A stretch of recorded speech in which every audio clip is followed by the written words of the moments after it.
Hello everyone, আমি স্মৃতি আজকে আপনাদের জন্য নিয়ে এসেছি সুস্বাদু মজাদার উইন্টার স্পেশাল মাল্টা তুলসী ড্রিঙ্ক।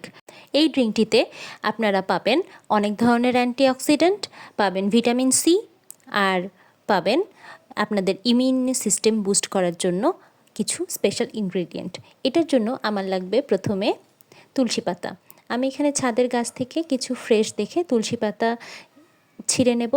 এই যে দেখুন, এখান থেকে যেই তুলসী পাতাগুলোর একটু সিড হওয়া শুরু করেছে, এরকম সিডযুক্ত তুলসী পাতার একটা দুইটা স্ট্রিং আমি ছিঁড়ে নেব।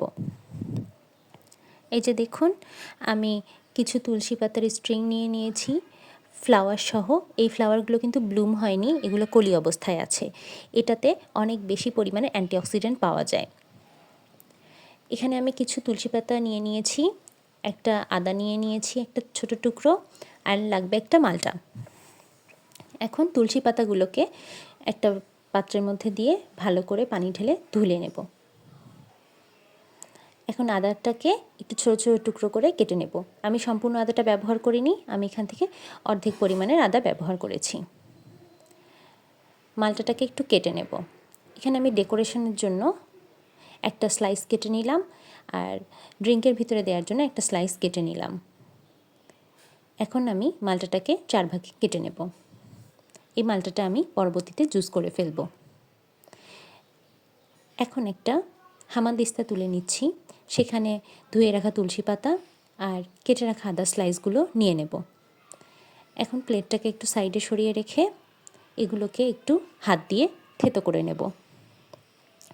আপনারা দেখতেই পাচ্ছেন আমি ঠিক কিভাবে থেতো করেছি। এটাকে একদম আমি ব্লেন্ড করে ফেলিনি, একটু আস্ত রেখে থেতো করে নিয়েছি। আর মাল্টাটাকে জুস করে নিলাম সুন্দর করে। জুস করে নেওয়া হয়ে গেলে ডেকোরেশনের জন্য যে পিসটা রেখেছিলাম সেটাকে কেটে নেব, আর ভিতরে দেওয়ার জন্য 4 টুকরো করে সুন্দর করে কেটে নেব। এখন ড্রিঙ্কে দেওয়ার যে টুকরোগুলো ছিল সেগুলো একটা মগের মধ্যে দিয়ে দিলাম। ছেঁচে রাখা আদা আর তুলসী পাতাটাও দিয়ে দিলাম। এখন দিয়ে দেব 1 টেবিল চামচ পরিমাণের মধু। মধু আমরা জানি অনেক বেশি আমাদের ইমিউন সিস্টেমকে বুস্ট করে। এখানে আমি দিয়ে দেব 1/3 কাপ পরিমাণের গরম পানি। এখন দিয়ে দিচ্ছি আবার 1/3 কাপ পরিমাণের নর্মাল পানি। এখন এগুলোকে একসাথে ভালো করে মিশিয়ে নেব। আবার দিয়ে দেব 1/3 কাপ পরিমাণের মাল্টার জুস। এখন এই সবগুলো উপকরণকে একসাথে মিশিয়ে দেব। আমরা কখনোই মাল্টার জুসটাকে গরম পানির সাথে মেশাবো না। পানিটাকে একটু নর্মালাইজ করার জন্য প্রথমে নর্মাল পানি দেব, তারপরে মাল্টার জুসটা অ্যাড করব।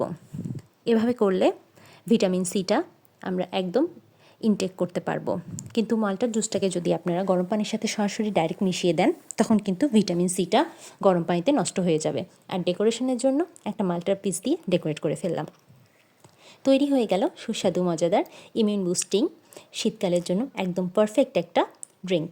এরকম আরও অনেক ইউনিক ভিডিও পেতে আপনারা আমার চ্যানেলটিকে সাবস্ক্রাইব করুন, এবং আপনাদের যদি রেসিপিটি ভালো লাগে তাহলে অবশ্যই ভিডিওটিকে একটি লাইক কমেন্ট শেয়ার করে দেবেন।